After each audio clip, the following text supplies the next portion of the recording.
Indrajit study point में आप सभी का स्वागत है। हम पढ़ रहे हैं एनसीईआरटी क्लास 8 हमारे अतीत चैप्टर 6 भाग 2 बुनकर, लोहा बनाने वाले और फैक्ट्री मालिक का भाग 2 है, जिसमें आप ये चित्र देख रहे हो। 18वीं सदी के आखिर में बुनाई के मुख्य केंद्र कहाँ कहाँ थे और मुख्य केंद्र कहाँ कहाँ थे बुनाई करने के लिए, उसके बारे में जानो।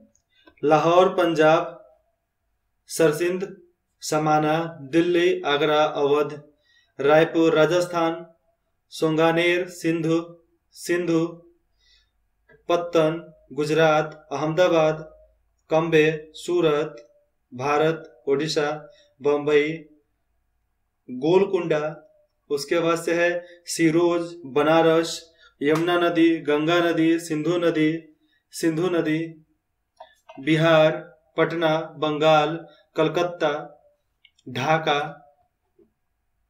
और उसके बाद से आप तो मद्रास में आ जाओ। आंध्र प्रदेश से चलते हैं, मसूलीपट्टनम, पोताबोली, पुलिकट, मद्रास, पौंडीचेरी ये तमिलनाडु में ही है। पौंडीचेरी, नानापट्टम,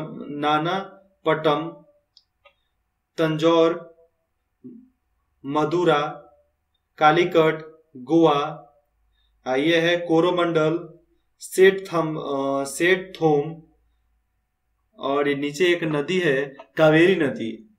उसके बाद से सिलोन है जो श्रीलंका में चलता था, और हिंद महासागर और प्रशांत महासागर से ही बे ऑफ बंगाल को लेकर अरब सागर में ही व्यापार चालू होता था। जितने स्टार वाले हैं वे सफेद हैं, और जितने थोड़ा अलग प्रकार के स्टार बने हैं वो चेक और धारीदार कपड़ा बनाते थे, चेक और धारीदार लाइनिंग वाला। और जितना जगह पे स्टार है वो लोग सफेद कपड़ा बनाता था। कौन सा? सफेद। और एक 3 नंबर में है, देखो इधर को देखो ना, 3 नंबर में है सिंटज कपड़ा बनाने वाले का चिन्ह ये है, और ये वाला चिन्ह जो है सिल्क बनाने वाले कपड़े का जगह है। नीचे देख लेते हैं चित्र 8, बुनाई केंद्र 1500 से 1750 तक। अगर आप इस नक्शे को देखें तो पाएंगे कि 19वीं सदी के प्रारंभ में कपड़ा उत्पादन 4 क्षेत्रों में केंद्रित था। बंगाल सबसे महत्वपूर्ण केंद्र में से एक था। डेल्टा की असंख्य नदियों से सटे बंगाल के उत्पादन केंद्र अपना माल दूसरे दूर दूर तक आसानी से भेज सकते थे। याद रखें कि 19वीं सदी के प्रारंभ में रेलवे की शुरुआत हुई थी। कब? 19वीं सदी के शुरुआत में ही। सड़कें भी अभी बननी ही शुरू हुई थी, और उसी समय सड़क भी बनना चालू हुआ था। पूर्वी बंगाल, अब उसे बोलते हैं बांग्लादेश, अलग कर दिया गया। पाकिस्तान से झगड़ा होने लगा हिंदुस्तान को कि बंगाल मेरा है। वो बोलता था क्या? East Punjab Pakistan and West Pakistan. इसलिए इंदिरा गांधी उसको अलग कर दी, वो बांग्लादेश हो गया, तुम पाकिस्तान बन जाओ। आज भी अखंड भारत के रूप में अगर जोड़ना है तो बांग्लादेश को जोड़ा जा सकता है। उसको जोड़ लेने के बाद पाकिस्तान ऐसे ही ढीला पड़ जाएगा। वहां पे स्थित ढाका 18वीं सदी के सबसे महत्वपूर्ण कपड़ा उत्पादन केंद्र था।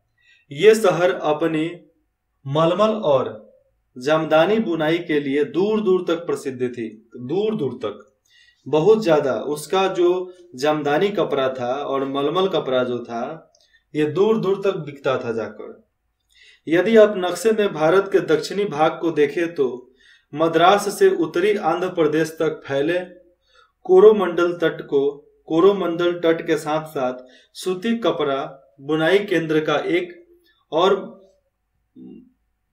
समूह दिखाई पड़ेगा। कौन सा? कोरोमंडल तट मैंने दिखाया था ना, वो नदी वाला, तो वही तट को बोलते हैं कोरोमंडल तट। वो सबसे महत्वपूर्ण इकाई था मद्रास का, क्योंकि वो लंबा एरिया था ना। पश्चिमी तट पर मुख्य बुनाई केंद्र गुजरात में स्थित थी, और पश्चिमी में गुजरात में स्थित थी कौन सा बुनाई केंद्र। अब सवाल बनता है बुनकर कौन थे। ठीक, बुनकर आमतौर पे बुनाई का काम करने वाले समुदायों को ही कारीगर होते थे। जो बुनाई करते थे वही बुनकर होते थे। ठीक है, वे पीढ़ी दर पीढ़ी इसी हुनर को आगे बढ़ाते थे, एक पीढ़ी से दूसरे पीढ़ी ले जाएंगे। बंगाल के तांती लोग, उत्तर भारत के जुलाहे और मोमिन, दक्षिण भारत के साले व कोलोलार तथा देवांग समुदाय बुनकरी के लिए प्रसिद्ध था। और यही लोग बुनकरी के लिए प्रसिद्ध थे। तांती, जुलाहे, मोमिन, साले, कोल्लार समुदाय के लोग और देवांग समुदाय के लोग प्रसिद्ध थे। सूत कातना मतलब धागा बनाना रुई से। सूत कातना कपड़ा उत्पादन का सबसे पहला चरण था। सूत कातना रुई से धागा बनाना, यह काम अधिकांश महिलाओं के जिम्मे रहता था, वही बैठ सकती थी। चरखा और तकली, चरखा और तकली, तकली में रुई लगा लो और चरखा चलाओ। ठीक है, तकली घर घर में पाए जाते थे। धागे को चरखे पर काट कर तकली पर लपेट लिया जाता था। देखो होता क्या था, धागे को चरखे पर काट कर तकली पर लकड़ी में उसको लपेट लेते थे। जब कटाई पूरी हो जाती थी तो बुनकर इस धागे से कपड़े बुनते थे। ज्यादातर समुदायों में बुनाई का काम पुरुष करते थे। रंगीन कपड़ा बनाने के लिए रंगरेज इस धागे को रंग देते थे। रंगरेज रंगने वाले, अंग्रेज मत समझ लेना। छपाईदार कपड़ा बनाने के लिए बुनकरों को चिपचिपीगर नामक माहिर कारीगरों की जरूरत होती थी। यहाँ पर चिपीगर है, चिपीगर नामक माहिर कारीगरों की जरूरत होती थी जो थप्पे से छपाई करते थे। और जो रंगीन हमको देना है कपड़े पे, उसका एक मोहर बनता था, उस मोहर को नील में डाले और उस पर मार दिए, हो गया छपाई। ठीक है, ऐसे ही पहले कपड़ा आता था। और पहले तो बहुत लोग गांव में ऐसा होता था कि लोग सब कपड़ा दे देगा, औरतें साड़ी दे देंगी, छाप के दे दो भाई, वो तुरंत 10 मिनट में छाप के दे देगा। लो, हथकरघों पर होने वाली बुनाई और उससे जुड़े व्यवसायों से लाखों भारतीयों की रोजी रोटी चलती थी। और हाथ से बने हुए कपड़ा, धागा, सामान, उसी के वजह से, यहाँ के व्यापार के वजह से लाखों लोगों की रोजी रोटी इसी से चलती थी। भारतीय कपड़े का पतन कब हुआ, कैसे हुआ, क्यों हुआ, इसके बारे में जानते हैं। ठीक है, ब्रिटेन में सूती कपड़ा उद्योगों के विकास से भारतीय कपड़ा उत्पादकों पर कई तरह के असर पड़े थे। जब ब्रिटेन ने मशीनों की वजह से कपड़ा बनाना चालू कर दिया था। पहला, अब भारतीय कपड़े को यूरोपीय और अमेरिकी बाजार में ब्रिटिश उद्योगों में बने कपड़ों से मुलायम करना पड़ता था। सबसे पहले जो कंपनी में कपड़ा बनता था मुलायम, उससे मुलायम कपड़ा हमें बनाना पड़ता था। दूसरा है, भारत से इंग्लैंड को कपड़े का निर्यात मुश्किल होते जा रहा था क्योंकि ब्रिटिश सरकार ने भारत से आने वाले कपड़े पर भारी सीमा शुल्क लगा दी थी। और ब्रिटिश सरकार जब भारत से कपड़ा जाता था तो उस पर सीमा शुल्क बहुत ज्यादा लगता था, इसलिए लोग ले नहीं जाते थे। जैसे मैं बता दूं, आज की टेस्ला कंपनी की कार है 35 लाख की, और इंडियन गवर्नमेंट उसको टैक्स लगा दिया कि तुम टोटल टैक्स दोगे। अगर तुम फैक्ट्री नहीं डालते हो हिंदुस्तान में आकर तो तुम टोटल टैक्स दो ना भाई। तो टोटल टैक्स देगा नहीं, इसलिए 35 लाख का गाड़ी 70 लाख में हिंदुस्तान में बिकता है। टेस्ला ग्रुप ऑफ कंपनी का कार 70 लाख में बिकता है। अगर टेस्ला ग्रुप ऑफ कंपनी यहाँ पर आकर खोल देती है कंपनी, तो भारत सरकार बोलेगी ठीक है, आत्मनिर्भर भारत हो गया, अब तुम यहाँ पर जितना बेचो कुछ % टैक्स दो, बाकी हो गया। ऐसे ही चलता है काम। क्योंकि ब्रिटिश सरकार भारत के कपड़ों पर शुल्क लगा ही चुकी थी। इंग्लैंड में बने सूती कपड़ों ने 19वीं सदी की शुरुआत तक भारतीय कपड़े को अफ्रीका, अमेरिका और यूरोप के परंपरागत बाजारों से बाहर कर दिया था। और जो इंग्लैंड के बनाए गए सूती कपड़े थे, मशीनों से बनाए गए, 19वीं सदी तक आते आते अफ्रीका, अमेरिका, यूरोप से परंपरागत बाजारों में, जो भी बड़े बड़े बाजार थे, वहां पे भारतीय का कपड़ा का नामो निशान खत्म कर दिए थे। अब भारतीय कपड़ा यहाँ पर नहीं बिकता था। इसकी वजह से हमारे यहाँ के हजारों बुनकर बेरोजगार हो गए। हजारों बुनकर जो थे बेरोजगार हो गए। सबसे बुरी मार बंगाल के बुनकरों पर पड़ी। किस पे? बंगाल के बुनकरों पर। ब्रिटिश और यूरोपीय कंपनियों ने भारतीय माल खरीदने बंद कर दिए और ब्रिटेन, यूरोप वाले भारतीय माल खरीदना बंद कर दिए। उनके एजेंटों ने तयशुदा आपूर्ति के लिए बुनकरों को पेशगी देना बंद कर दिया। और पेशगी मतलब पहले कोई भी काम हम करते हैं तो उसका हम क्या लेते हैं? सबसे पहले कुछ पैसा लेते हैं कि हम तुम्हारा काम करेंगे। एडवांस, इंग्लिश भाषा में जिसको एडवांस बोलते हैं, एडवांस देते थे, लेकिन एडवांस देना बंद कर दिया उन कंपनियों ने। परेशान बुनकरों ने मदद के लिए बार बार सरकार से गुहार लगाई और अपनी मदद के लिए सरकार से बार बार बोली कि हमें दे दो, मदद कर दो हमारी, भूखे मर रहे हैं। इसीलिए नीचे एक स्रोत लिखा गया है, हम भूखों मर जाएंगे, मतलब खाना खाए बिना भूख के कारण मर जाएंगे। फिर जानते हैं स्रोत 1 के बारे में। ऐसे हिस्ट्री बुरी बात नहीं है, बोरिंग चीज भी नहीं है, बोरिंग सब्जेक्ट भी नहीं है। सबसे इंटरेस्टेड सब्जेक्ट है तो हिस्ट्री सबसे इंटरेस्टेड। अब पता नहीं आप सब इसको बोरिंग कैसे समझ लेते हो। अभी बताओ, बोरिंग लग रहा है क्या? नहीं लग रहा है ना? चलो आगे स्रोत देखते हैं।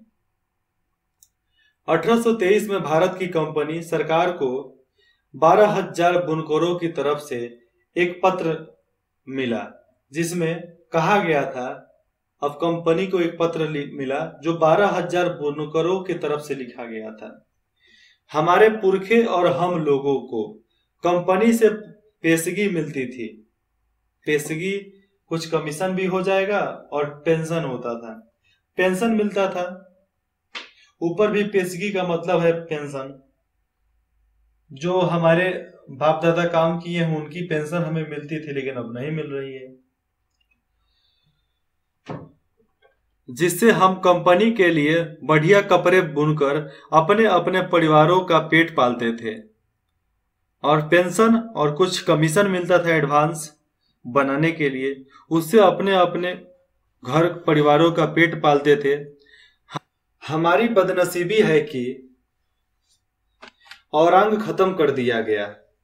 हमारी जो बदनसीबी इस कारण है कि औरंग खत्म कर दिया गया, जिसकी वजह से हम लोगों और हमारे परिवारों के पास आजीविका के साधन नहीं बचे हैं।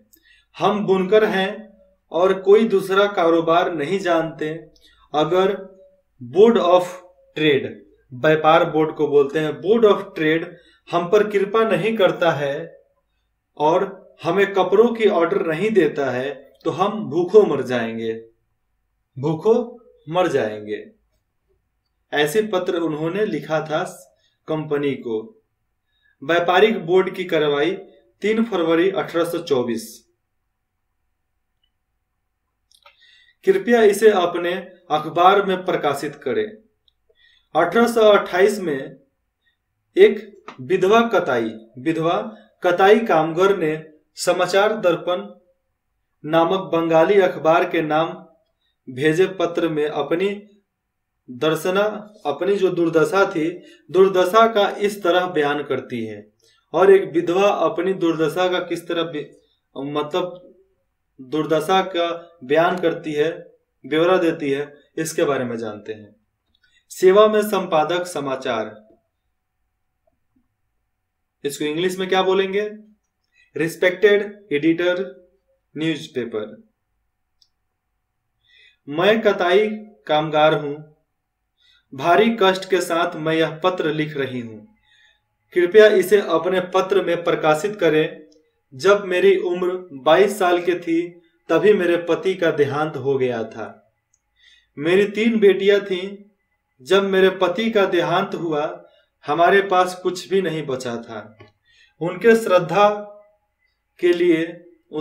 श्रद्धांजलि के लिए लास्ट में जो श्रद्धांजलि देते हैं, उनकी श्रद्धांजलि के लिए मुझे अपने गहने बेचने पड़े।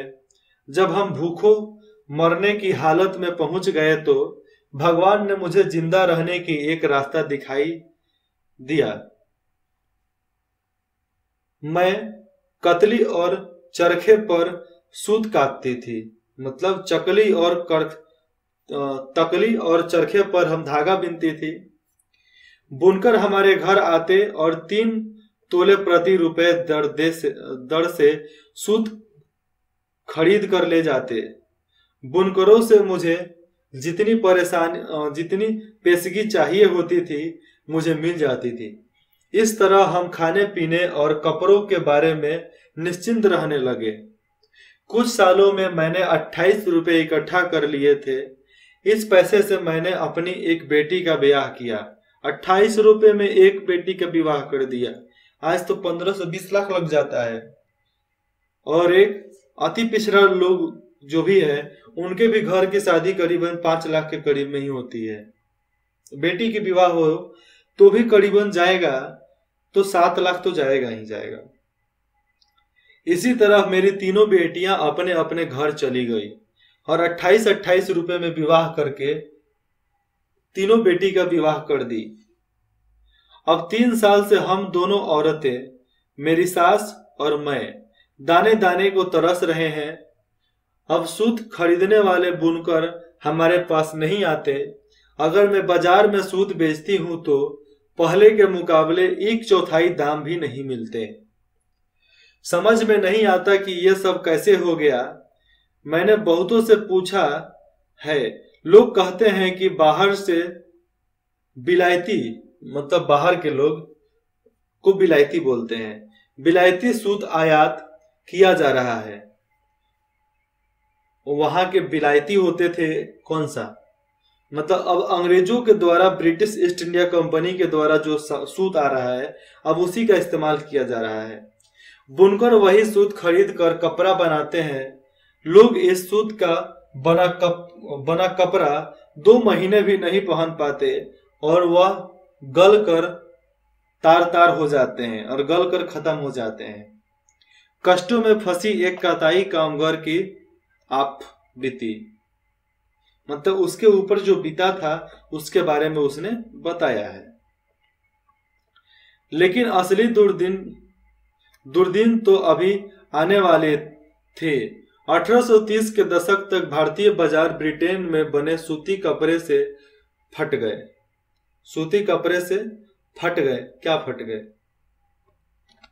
दरअसल 1880 के दशक तक स्थिति यह हो गई थी कि भारत के लोग जितना सूती कपड़ा पहनते थे उनमें से 2/3 ब्रिटेन का बना होता था।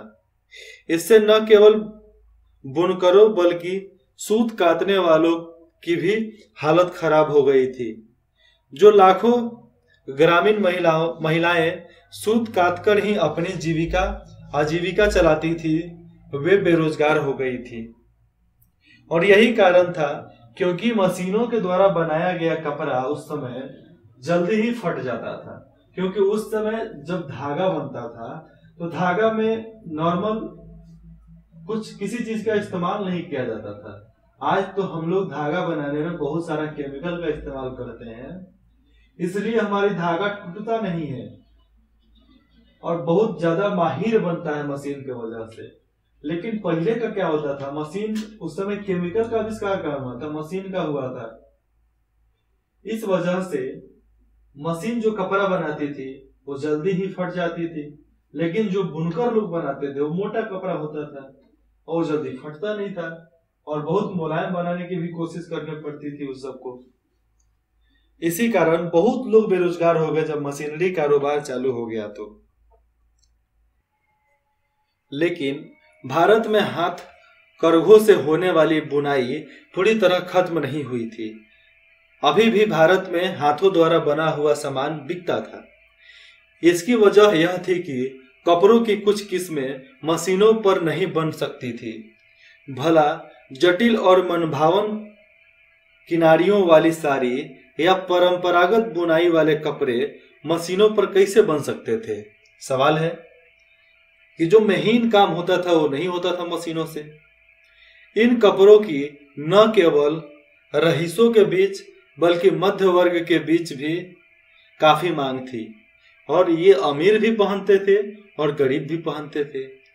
और ना ही ब्रिटेन के कपड़ा मिलों में वह बेहद मोटा कपड़ा बनता था जिसे भारतीय गरीब पहनते थे, और जिसे भारतीय गरीब पहनते थे कपड़ा, मोटा मोटा कपड़ा, वो मशीन नहीं बना पाता था।